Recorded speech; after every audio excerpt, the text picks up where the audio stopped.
নমস্কার আমার প্রিয় শ্রোতা বন্ধুরা, এই মুহূর্তে আপনি রয়েছেন অল ডে সাসপেন্সের পর্দায়, আর আমি সুদর্শন হাজির হলাম গ্রাম বাংলার ভয়ের গল্পের সাথে। আজ আপনি শুনতে চলেছেন লেখক অনিকেত ঘোষের কলমে গ্রাম বাংলার ভূতের গল্প চারা বাগানের চায়ের দোকান। তাহলে চলুন বেশি দেরি না করে শুরু করা যাক আজকের গল্প। আজও গল্পের মধ্যে থেকে থাকছে আপনার জন্য একটি প্রশ্ন। অবশ্যই সেই প্রশ্নের সঠিক উত্তর আপনার নামের সঙ্গে কমেন্ট বক্সে লিখে জানাতে ভুলবেন না। আমাদের গত এপিসোডে যারা যারা সঠিক উত্তর লিখে কমেন্ট করেছিলেন তাদের নাম আজকের গল্পের শেষে ঘোষণা করা হবে। শুরু হচ্ছে লেখক অনিকেত ঘোষের কলমে চারা বাগানের চায়ের দোকান।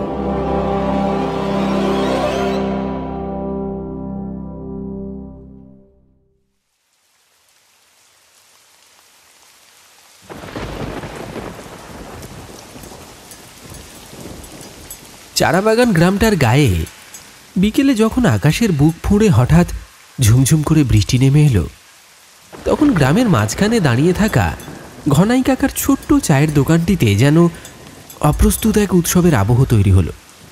খড়ের চালের উপর পড়তে থাকা বৃষ্টির শব্দ আর ধোঁয়া ওঠা চায়ের গন্ধ সব মিলে দোকানটাকে যেন গরম একটা আশ্রয়ে বদলে দিল। একটা কানা কুচকানো কাঠের বেঞ্চিতে ইতিমধ্যেই বসে আছে বিকাশ, চোখে কাজের ক্লান্তি মেশানো হালকা হাসি। ও ঘনাই কাকা, এক গ্লাস গরম গরম লেবু চা দাও দেখি।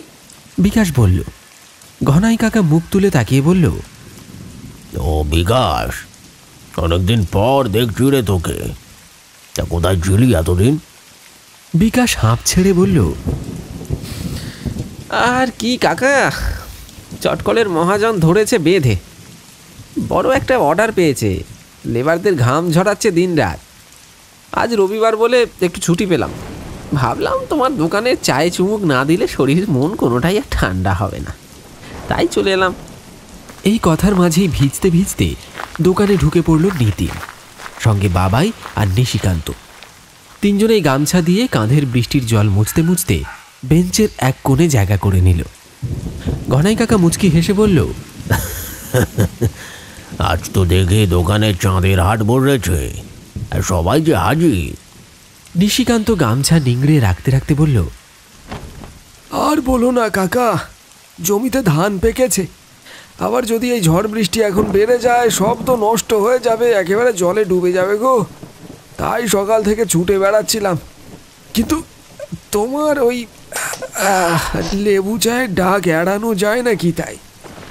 ঠিক তখনই বিদ্যুতের ঝলকানিতে দোকানটার ভেতর মুহূর্তের জন্য সাদা আলো খেলে গেল। তারপর পরই বাইরে গুম গুম করে বাজ পড়ল। ঘনাই একটু তাড়াহুড়ো করে উনুনের ওপর চায়ের কেটলি চাপিয়ে দিল। ঘনাই কাকার দোকানে যারা আসে তারা শুধু চায়ের স্বাদে নয়, তার ওই অদ্ভুত রহস্যময় ব্যক্তিত্বের টান অনুভব করে আসে। লোকটা এককালে নাকি সাধু বাবাদের সঙ্গে বন জঙ্গল পাহাড় পর্বত অজানা গুহায় ঘুরে বেরিয়েছে। তন্ত্রমন্ত্র নিয়েও ছিল তার গভীর কৌতূহল। কত কি সে দেখেছে, কত কি জানে, এসব নিয়ে গ্রামে নানান গল্প শোনা যায়, কিন্তু ঘনাই কাকা নিজে খুব কমই কথা বলে। হঠাৎ দলের মধ্যে থেকে আরেকজন বলল, ও কাকা, আজ একটা পুরনো গল্প শোনাও না, আজ তো বৃষ্টির রাত। ঘনাই কাকা কেটলির ঢাকনা তুলে ধোঁয়া ওঠা চা দেখতে দেখতে কিছুক্ষণ চুপ রইলেন। তারপর গভীর চোখে সবাইকে দেখে ধীরে ধীরে বললেন, আমার জীবনের সব কথা আর মনে করতে চাই না রে। কিছু কিছু স্মৃতি আছে যেগুলো মনে পড়লে বুকের ভেতরটা ঠান্ডা হাওয়া বইতে থাকে। কারো জীবন শেষ হয়ে যেতে দেখেছি, আবার এমনও দেখেছি কেউ সর্বনাশ ডেকে এনেছে অজান্তে। রসাতলে তলিয়ে গেছে কত মানুষ। দোকানের ভেতর হাঁসফাঁস করে বেড়ানো কথাবার্তাগুলো হঠাৎ গুটিয়ে এলো। সবাই চুপচাপ মুড়ি হাতে চা খেতে লাগলো। আর ঠিক তখনই বাইরে এমন এক বজ্রপাত হলো, মনে হলো যেন আকাশ দুভাগ হয়ে গেল। ঘনাই কাকা মাথা তুলে জানলার দিকে তাকালো, যেন বহু পুরনো কোনো রাতকে তিনি আবার চোখের সামনে দেখতে পাচ্ছেন। আস্তে করে বললেন, আজও সেই রাতটা মনে পড়লে শরীরটা কাঁপে। বিকাশ হালকা হেসে বলল, যদি এত দূর পর্যন্ত মনে পড়ে গেছে তবে আজ বলেই ফেলো না কাকা। আসলে অনেক দিন পর সবাই একসঙ্গে হয়েছি, একসঙ্গে বসেছি, তাই আর কি। ঘনাই কাকা একটি দীর্ঘ ভারী নিঃশ্বাস ফেলে বললেন, শোন, তবে আমি তখন সাধু সঙ্গের নেশায় বাড়ি ছেড়ে বেরিয়ে পড়েছি। খুঁজতে খুঁজতে পৌঁছেছিলাম বেলিয়াডাঙ্গার ফরিদপুর গ্রামে। সেখানেই শুনলাম এক সাধু বাবা এসেছে। লোকজন বলে যে তার কাছে দুঃখ নিয়ে যায় তাকে খালি হাতে ফেরান না। এমন সব ঘটেছে যা চোখে না দেখলে নাকি বিশ্বাসই হবে না। কি ছিল বাবার সেই শক্তি আমি জানতাম না, কিন্তু জানিস, ওইসব মানুষের অলৌকিক ক্ষমতা দেখার, তাদের রঙ্গ লুঠবার একটা নেশা ছিল আমার মনের গভীরে। আমাদের ঘরে কেউ সাধু বা বাউল ছিল না কখনোই, তবু কেন যেন ওই পথের টান কাটাতে পারিনি কোনোদিন। আমি তখন পৌঁছে গেছি ফরিদপুরে। লোকজনকে জিজ্ঞেস করতেই তারা আঙুল তুলে দূরে শ্মশানের ধারের ওই দিকটা দেখালো। বলল, আগে ওই দিকেই থাকেন তিনি, কিন্তু সবসময় মেলে না। আজ থাকবে কিনা কেউ বলতে পারবে না। আপনি একবার গিয়ে দেখে আসুন যে যান। কেউ কেউ বলল তিনি নাকি ধন্বন্তরী ওষুধ দেন বিনা কথায়। কারণ লোকটা বোবা, কণ্ঠ নেই তার, অথচ মন্ত্রোচ্চারণ করেন কিভাবে তা কেউ বুঝতে পারেনি। আর এই কথাটাই আমার কৌতূহলকে আরো বাড়িয়ে দিল। মনে হলো আজ যদি তাকে না দেখে ফিরে যাই তবে যেন ওর জীবনে কিছু একটা বাদ চলে যাবে।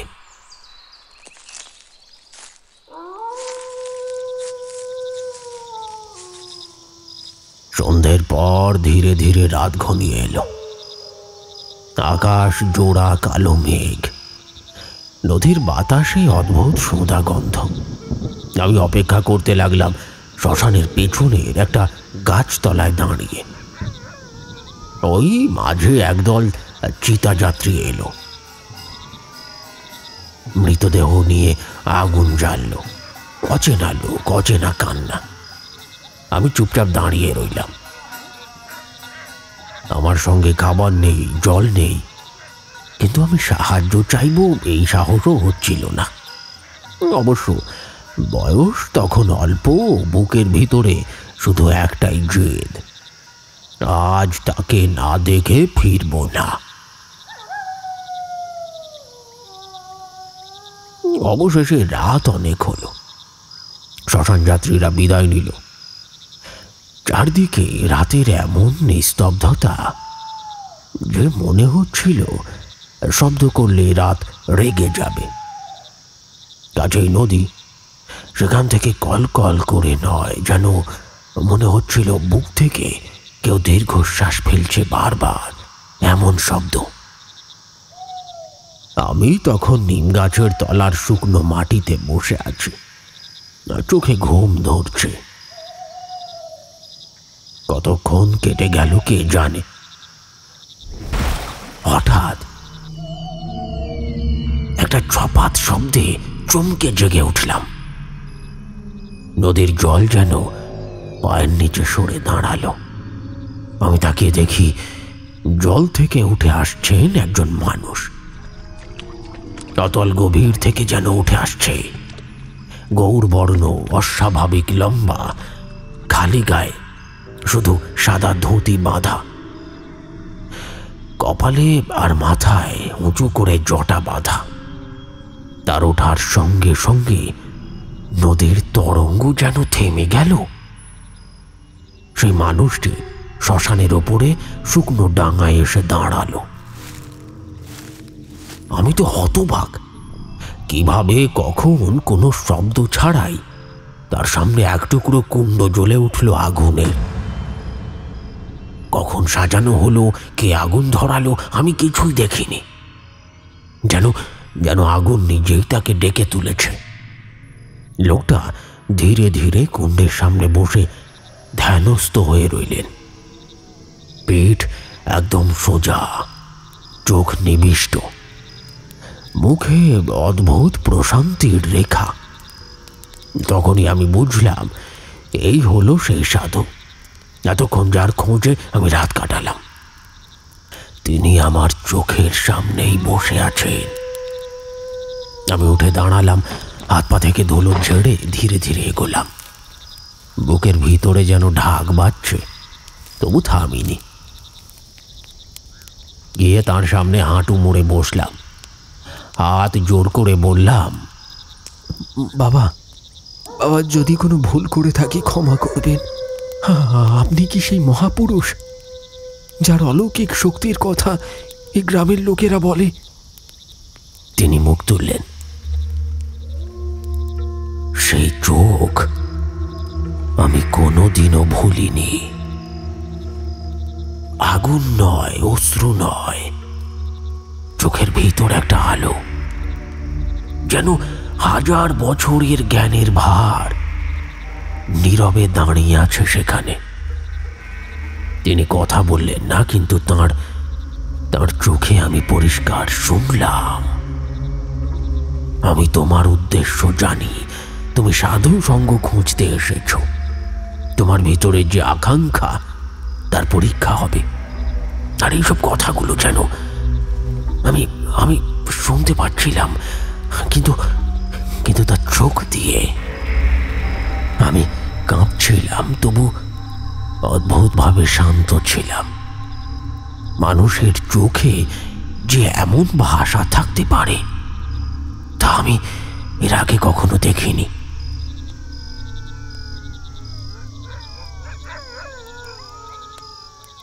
ওই শ্মশানের ধার ঘেঁষে যে অশ্বত্থ গাছটা আছে, তার তলায় খড়ের ছাউনি দেওয়া একটা ছোট্ট চালা ঘর, সেটাই তাঁর আশ্রয়। তিনি চোখের ইশারায় আমাকে কাছে ডাকলেন, আর সেই ইশারাতেই বুঝলাম আমি তার সঙ্গে থাকতে চাইছি, তাতে তাঁর কোনো আপত্তি নেই। যেন আমার ভিতরের উদ্দেশ্য তিনি আগেই পড়ে নিয়েছেন। অকারণে আসিনি, একটা জেদের টানেই এসেছি, সাধু সঙ্গের আকাঙ্ক্ষায় এসেছি। এই কথাটা যেন তার অন্তর্দৃষ্টি জানে। রাতের অন্ধকার একটু ঘনিয়ে এলে তিনি কুণ্ডের আগুন নিভিয়ে ধীর পায়ে কুটিরে ফিরলেন। আমাকেও সঙ্গে নিলেন। ভিতরে ঢুকে দেখি মাটির চৌকাঠ পেরিয়ে একটুখানি খোলা জায়গা। মাটির ওপর সোজা বিছানো কাঁচা রঙের একটা মাদুর, পাশে কোণে একটা মাটির হাঁড়ি, 1 কলসি জল, আর একটা গ্লাস আর একখানা থালা, সবই মাটির। আসবাব বলতে আর তেমন কিছু নেই। একদিকে দেয়ালে ঝুলছে কয়েকটা ধুতি আর পাঞ্জাবি। দেওয়ালে ধোঁয়াশা মতো কুয়াশা লেগে আছে, তবু ঘরটা একটা প্রশান্ত পরিষ্কার গন্ধ। তিনি একটা মাটির থালায় কিছু ফল আর কলসি থেকে জল এগিয়ে দিলেন। আর তখনই আমি টের পেলাম, সারাদিন কিছু না খেয়ে আমার ভেতরে যে কি প্রচণ্ড খিদে পড়ছিল। আমি গোগ্রাসে খেতে লাগলাম। তিনি তাকিয়ে মৃদু হেসে নিলেন। হাসিটা কেমন যেন আশ্বাসের মতো, যেন তিনি বলতে চাইলেন, এখানে ভয় নেই, থাকো। খাওয়া দাওয়া শেষ হলে কুটিরের নিস্তব্ধতায় এমন এক নরম অন্ধকার নামে, চোখ নামালেই ঘুম এসে ধরে। মাদুরে শুয়ে পড়তেই আমার শরীর ঢলে গেল। বাইরে দূরে নদীর কলকল শব্দ, তার উপরে কখনো কুকুরের টুকরো ডাকা। সেই সব শব্দ যেন ঘুমকে আরো নরম করে দেয়। সেই রাতটা অদ্ভুত নিঃশব্দ, আমার গভীর ঘুমে কেটে গেল।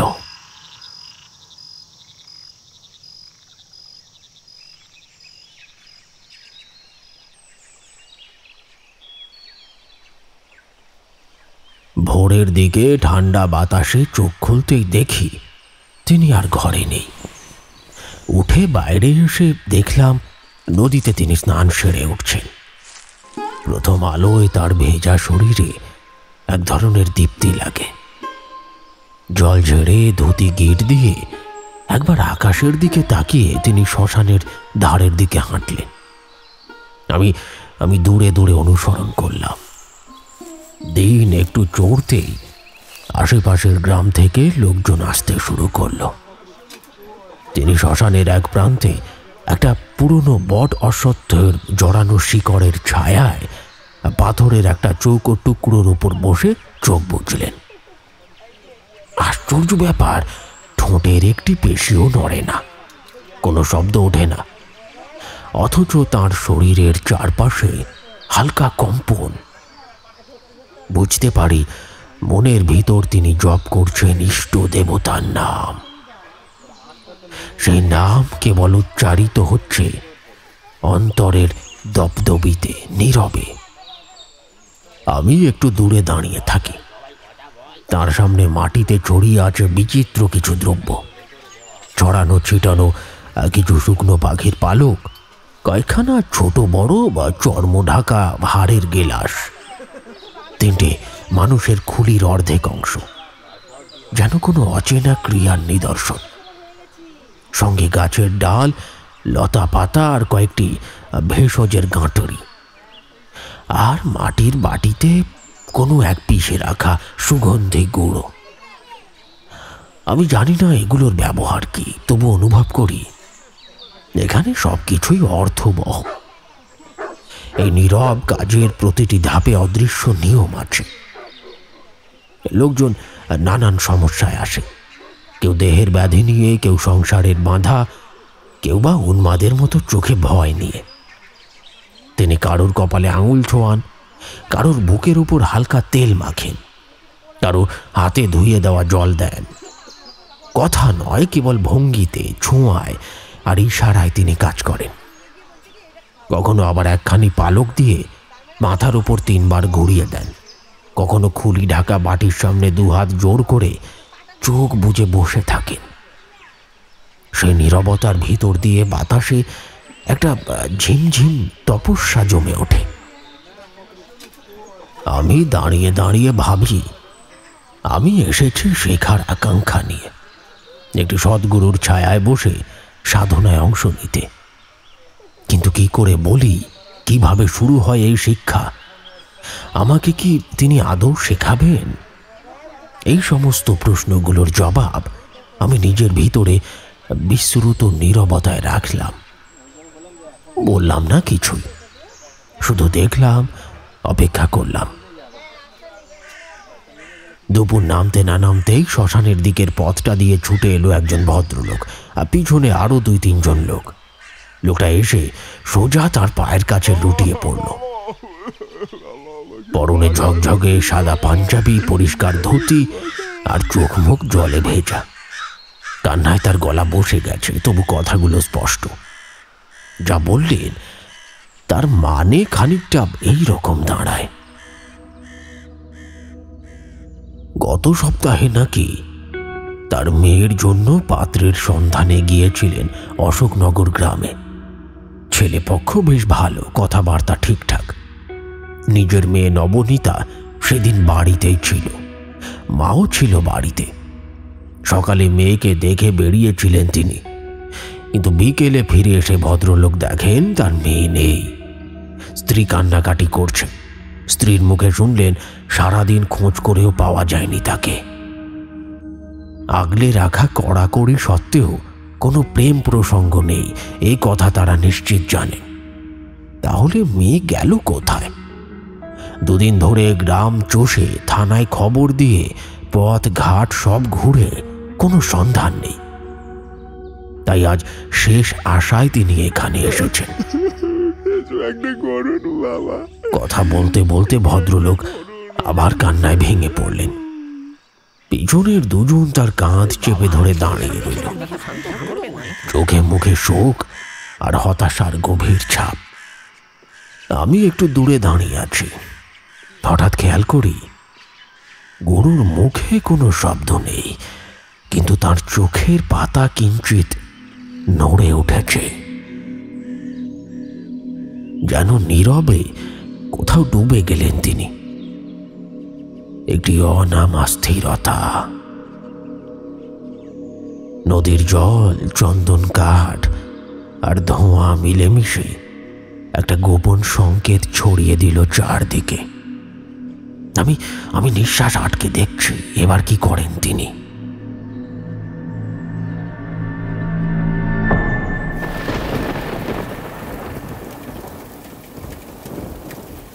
এইটুকু বলে ঘনাই কাকা থামলেন।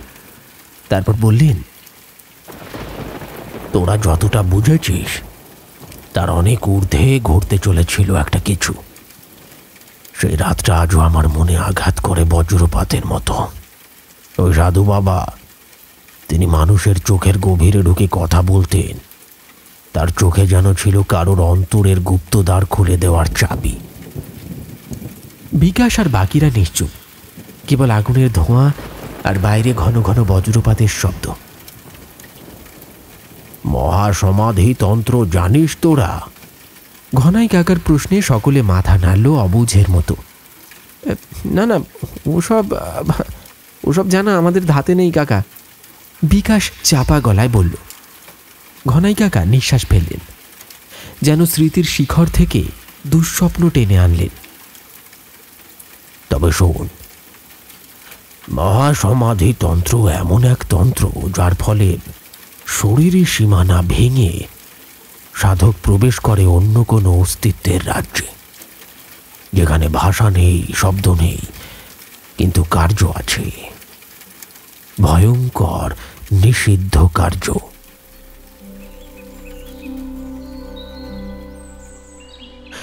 আমি সাধুর পাশেই ছিলাম। পরে ওই লোকটার নাম জানতে পেরেছিলাম যে আমাদের কাছে এসেছিল। লোকটার নাম হরিনারায়ণ চট্টোপাধ্যায়।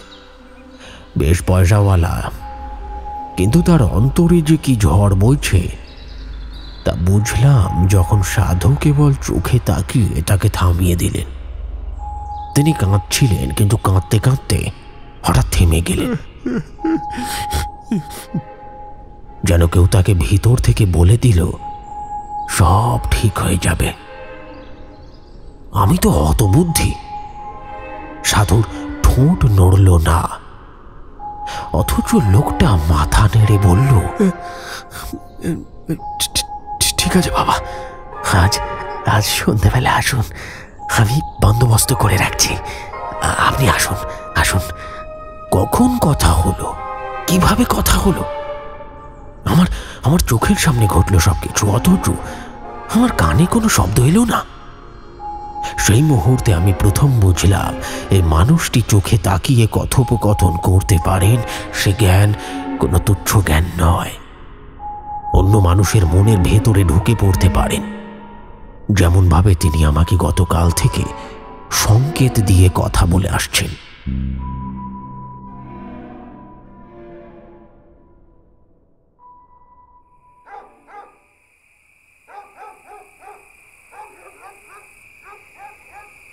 রাত গভীর হলো।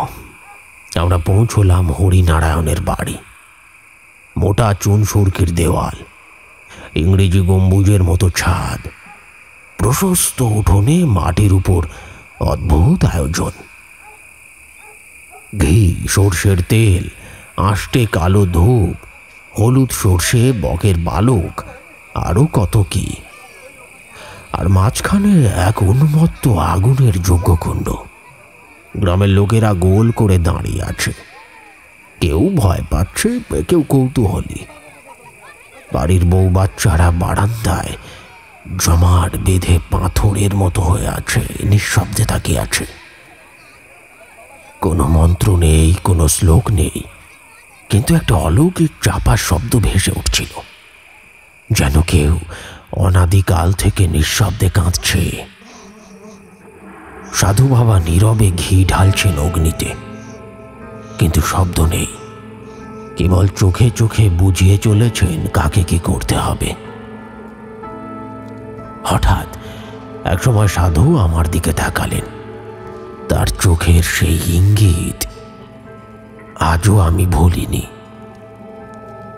আঙুল তুলে ভিড়ের মধ্যে একটা লোককে দেখিয়ে দিলেন। আমাকে আমাকে চোখের ইশারায় বললেন তাকে ডেকে আনতে। আমি তাকিয়ে দেখি গ্রামের কয়েকজন দাঁড়িয়ে আছে একটা জায়গায়। তার মধ্যে একজন 50 ঊর্ধ্ব লোক, মলিন ধুতি, শুষ্ক মুখ। আমি গিয়ে বললাম গম্ভীর গলায়, সাধু বাবা আপনাকে ডাকছেন, সামনে বসতে হবে। লোকটা আঁতকে উঠল।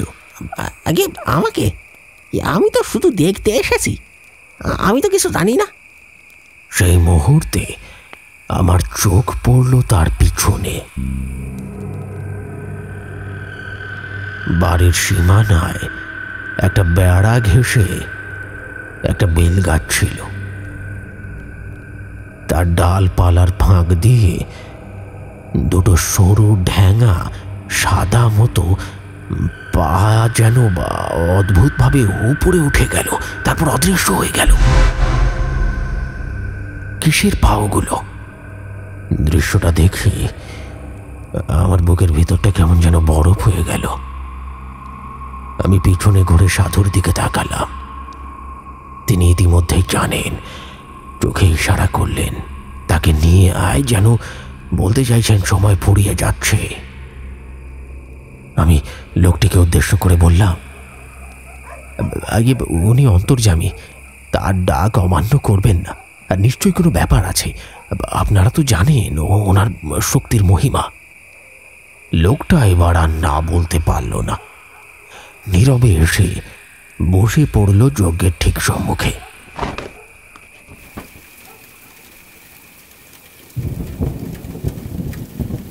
ঘনাই কাকা থামলেন। বৃষ্টির বেগ তখন প্রবল। আবার বললেন, লোকটা এসে যজ্ঞকুণ্ডের সামনে বসার পর মিনিট 3 কাটল। চারিদিক নিস্তব্ধ, শুধু আগুনের ঢোকা ঠোকা শব্দ। হঠাৎ দেখলাম ওই বেলগাছটার দিক থেকে একটা দমকা হাওয়া এলো, যেন কেউ ডাল ধরে ঝাঁকিয়ে দিল। আর সেই বাতাস লোকটার মুখে, চোখে, সঙ্গে চুলে এসে লাগলো। দেখলাম তার পরনের জামা কাপড় সামান্য উড়ে গেল, মাথার চুল পেছনে সরে গেল, আর তারপর সব স্তব্ধ। লোকটা সেই মুহূর্তে কেমন যেন ভেঙে পড়ল নিজের ভেতরে। তার 2 হাত মাটিতে ঠেকিয়ে কুঁজো হয়ে বসে রইল, যেন অদৃশ্য কারো বোঝা তার কাঁধে চাপানো হয়েছে। মাথাটা ঝুলে পড়েছিল সামনের দিকে। চারপাশে কেউ শব্দ পর্যন্ত করছে না, সবাই উদ্গ্রীব হয়ে শুনছে কি হতে চলেছে। আর ঠিক এরপর এমন কিছু ঘটল যা আমার মগজ আজও মানতে চায় না।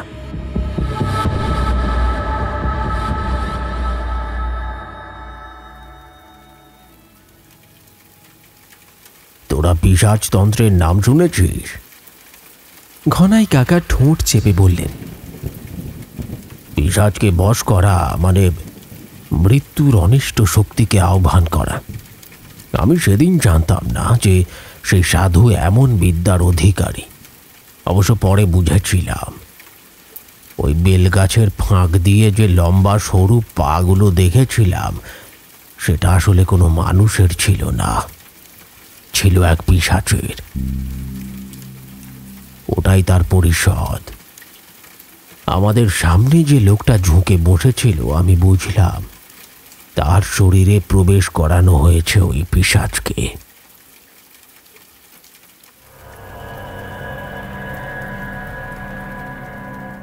সাধু বাবা তখন শুধু আঙুল তুলে ইশারা করলেন। দেখলাম লোকটা ধীরে ধীরে ঘাড় তুলল, আর তখনই আমি দেখলাম তার চোখ দুটো সম্পূর্ণ সাদা।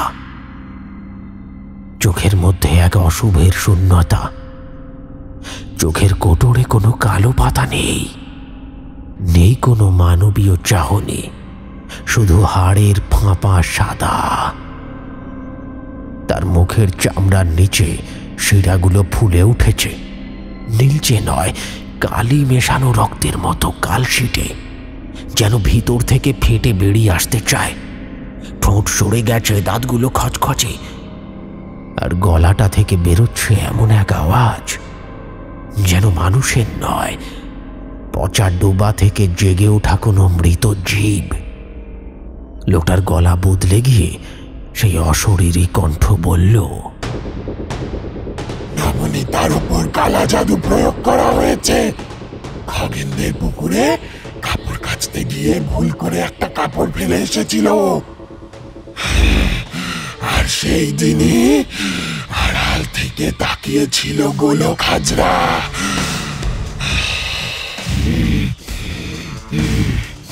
গোলক ওকে বহুদিন ধরে পেতে চেয়েছিল, কিন্তু নবনীতা পাত্তা দেয়নি। রাগের বিকৃত কামনায় সে সরে গেল মালঞ্চ নগরের জঙ্গলে, গেল এক নিম্নতন্ত্র সাধনায় সিদ্ধ হওয়া তান্ত্রিকের কাছে। আর সেই কাপড় দিয়ে বশীকরণ করতে গিয়ে ভুল তন্ত্র উচ্চারিত হলো। বশীকরণের জায়গায় মহাসমাধি তন্ত্র।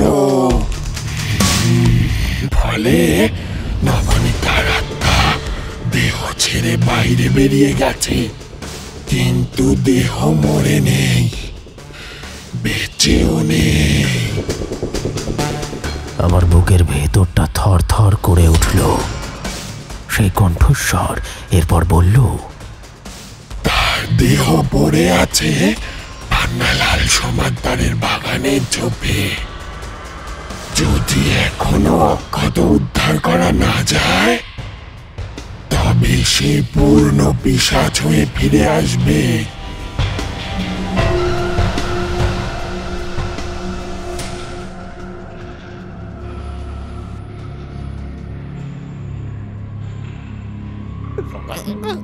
এরপরেই লোকটা কাঁপতে কাঁপতে ছটফট করে মাটিতে পড়ে গেল। গ্রামবাসীরা ছুটে এসে তাকে ধরল। সেই রাতেই শুরু হলো খোঁজ। হাতবাতি, হারিকেন, লাঠি এসব নিয়ে গ্রামের পুরুষরা ছুটল পান্নালালদের বাগানের দিকে। বহুক্ষণ খোঁজে সৌভাগ্যবশত নবনীতার দেহটা পাওয়া গেল। ঝোপের তলায় নিথর পড়ে আছে, কিন্তু আশ্চর্য, শ্বাস নেই, শুধু ধমনী চলছে, যেন যেন প্রাণ আছে, অথচ থেকেও নেই।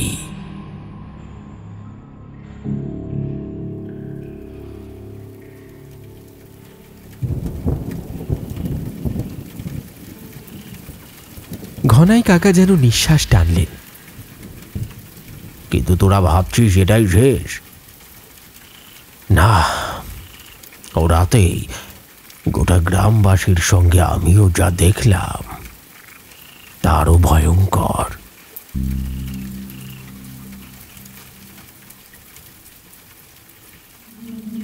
নবনীতার নিথর দেহটা এনে রাখা হলো বাড়ির উঠোনে। রাত তখন 2টো পেরিয়ে গেছে। শিয়ালের হাঁকে গ্রাম সজাগ, কিন্তু মানুষের চোখে ঘুম নেই। আগুনের লেলিহান আলোয় উঠোন জুড়ে ছায়ারা নাচছে। কেউ মুখ খোলে না, কেউ 2 চোখ ফেলে না নবনীতার উপর থেকে। যেন সেসব ক্রিয়াকলাপ চলাকালীন ওই বাড়িতে গ্রামের লোকেদের মুখে শুনলাম, গোলক নামে ছেলেটা যে নবনীতার সর্বনাশের মূল, সে নাকি বাজির আসর, নেশা আর জুয়ার বদনামে কলঙ্কিত হয়ে পড়েছিল। নবনীতার প্রতি তার লোলুপ নজর গ্রামের সকলেই জানত, আর তাই নবনীতার বাবা তড়িঘড়ি তার বিয়ের আয়োজন শুরু করেছিলেন। গোলক সেই খবর পেয়ে আরো ঘনিয়ে পড়েছিল তাকে ঘিরে, তাকে আরো বেশি নজরে নজরে রাখতে লাগলো। কিন্তু আজ সকলের মনে একটাই প্রশ্ন, নবনীতা কি ফিরবে, আবার মানুষ হতে পারবে নাকি? পিশাচে পরিণত হবে তার আত্মা। যজ্ঞকুণ্ডে হলুদ মাখা চন্দন কাঠ, সর্ষে, ধূপ এসব মিশিয়ে এক অদ্ভুত উপাদান ছড়িয়ে দিলেন সাধু বাবা। মুহূর্তেই আগুন দাউ দাউ করে উঠল। শিখাগুলো যেন কোনো অদৃশ্য ভাষায় কথা বলতে লাগলো। আর সেই আগুনের আলো পড়তেই দেখলাম নবনীতার দেহটা থরথর কাঁপছে। ঠান্ডা দেহের ভিতর থেকে সাদা শ্বাস উঠে আসছে, যেন সেই কাঁপুনি মানুষের নয়, এক শীতল মৃত্যুর কাঁপুনি যেন। হঠাৎ আকাশ জুড়ে এক ঝোড়ো বাতাস বইল। বেলগাছের দিক থেকে এক অদ্ভুত আর্তনাদ ভেসে এলো। কুকুরের ডাক নয়, মানুষের চিৎকার নয়, এক অচেনা প্রেতাত্মার বিলাপ। মহিলারা মুখ ঢেকে কেঁপে উঠল, পুরুষেরা গিলল গলার শুষ্ক লালা। আর সেই সময় সাধু বাবার চোখ মেলে আমার দিকে তাকালেন। সেই চাহনি আমি সারা জীবন মনে রাখব। যেন বললেন, আমাকে ধরে রাখ, আমার আত্মা এখন শরীর ছাড়বে। আমি বুঝলাম কথা নয়, চোখে চোখে আদেশ। আমার বুকটা ধড়াস করে উঠল। আমি দৌড়ে গেলাম, তার পিঠ শক্ত করে জড়িয়ে ধরলাম। অনুভব করলাম শরীরটা তার আমার হাতে ঢলঢল করছে। ওই প্রথমবারের জন্য আমি সাধু বাবার দেহটা ছুঁয়ে দেখেছিলাম। তার দেহটা ধীরে ধীরে দীর্ঘ নিঃশ্বাস ফেলে যেন জমে গেল। কি ঠান্ডা! বরফের চাইতেও যেন বেশি ঠান্ডা সেই শরীর। চারিদিকে মৃত্যু নীরবতা। আগুন থেমেছে, বাতাস স্তব্ধ। হঠাৎ হঠাৎ ধপ করে উঠল একটা শব্দ। নবনীতার দেহটা দুবার ঝাঁকুনি খেল। চোখের পাতা কাঁপল, ঠোঁট কেঁপে উঠল। আর তারপর সেই মরা দেহ ধীরে ধীরে উঠে বসল, সরল হয়ে। গ্রামবাসীরা হুড়োহুড়ি করে ছুটে এলো নবনীতার দিকে। কেউ আর তাকালো না সাধু বাবার দিকে। আমি তখন ডেকে চলেছি, বাবা, বাবা উঠুন। কিন্তু তার দেহ নিশ্চল, ঠান্ডা আর নিরুত্তর। তখনই দেখলাম নবনীতার বাবা ছুটে এসে সাধু বাবার সামনে এসে দাঁড়ালো। আমি হতাশায় ভেঙে পড়েছি, তার মুখের দিকে চেয়ে আছি। আর তখনই হঠাৎ সেই মৃতপ্রায় শরীরটা আমার হাতে একবার কেঁপে উঠল।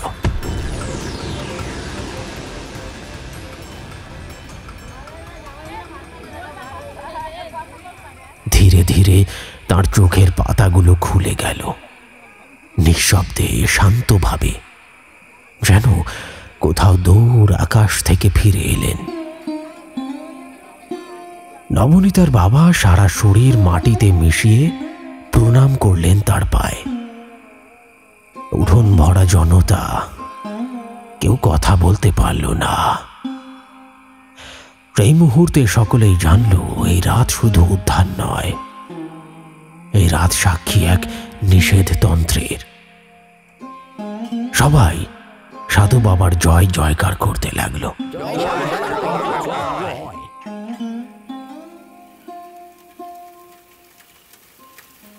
এইটুকু বলে ঘনাই কাকা থামলেন।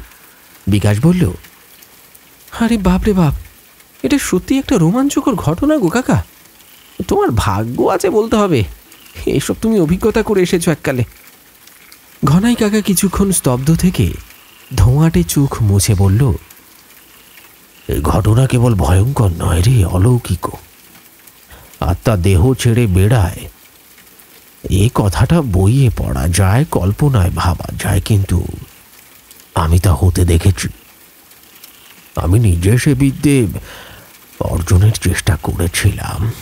ইচ্ছে ছিল পথটা চিনে নেব, কিন্তু আর হলো না। বিকাশ সোজা হয়ে বসে জিজ্ঞেস করল, কেন কাকা, কি হলো তারপর? ঘনাই কাকা দীর্ঘশ্বাস ফেলে বললেন, নিয়তি বোধ হয় সেই পথে আমাকে নিয়ে যেতে চায়নি। সেই রাতের পর ভোর রাতের দিকে সাধু বাবাকে নিয়ে আমি ফিরে এলাম তার চালা ঘরে।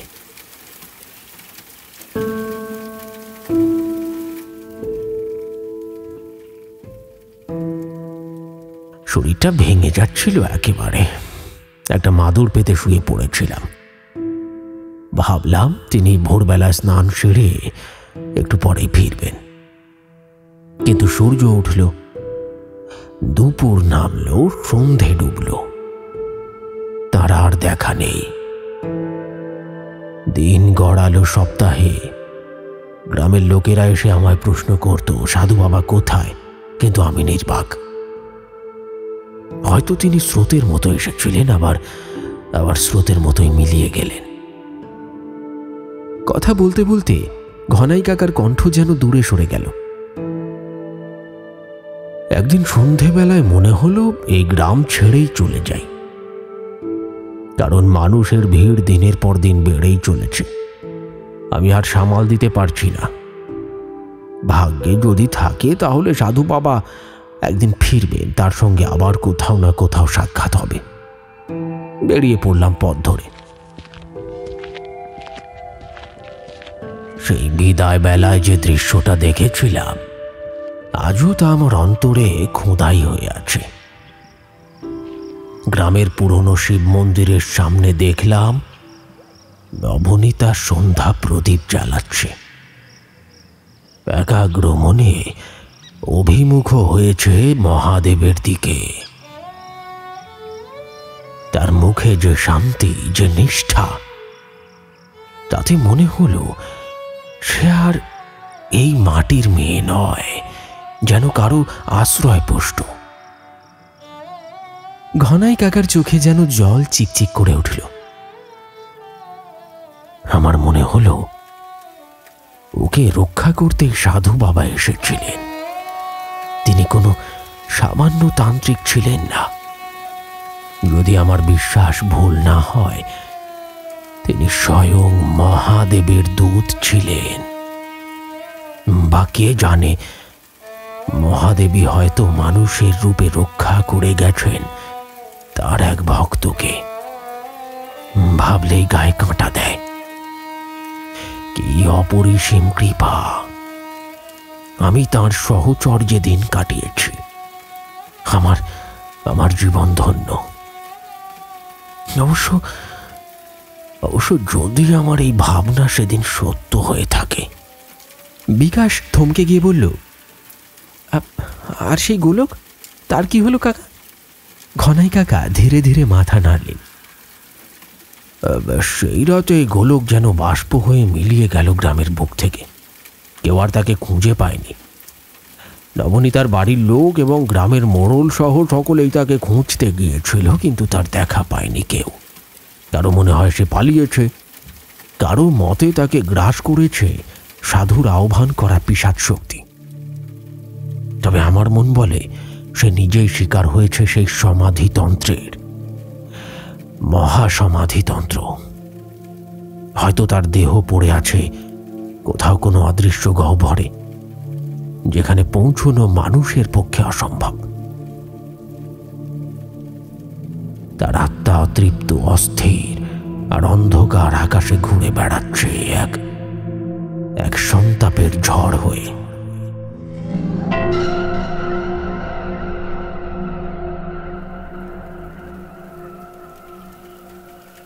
ঘনাই কাকা চুপ করে গেলেন।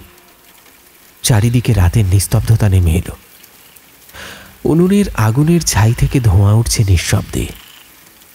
বিকাশ আর বাকিরা শুধু বসে রইল, কেউ আর কোনো প্রশ্ন করল না। কারণ তারা বুঝে নিয়েছিল কিছু কাহিনী কেবল শোনা নয়, উপলব্ধি করার। কিছু রহস্য প্রশ্ন নয়, নীরবতার মধ্যে প্রতিধ্বনিত হয়।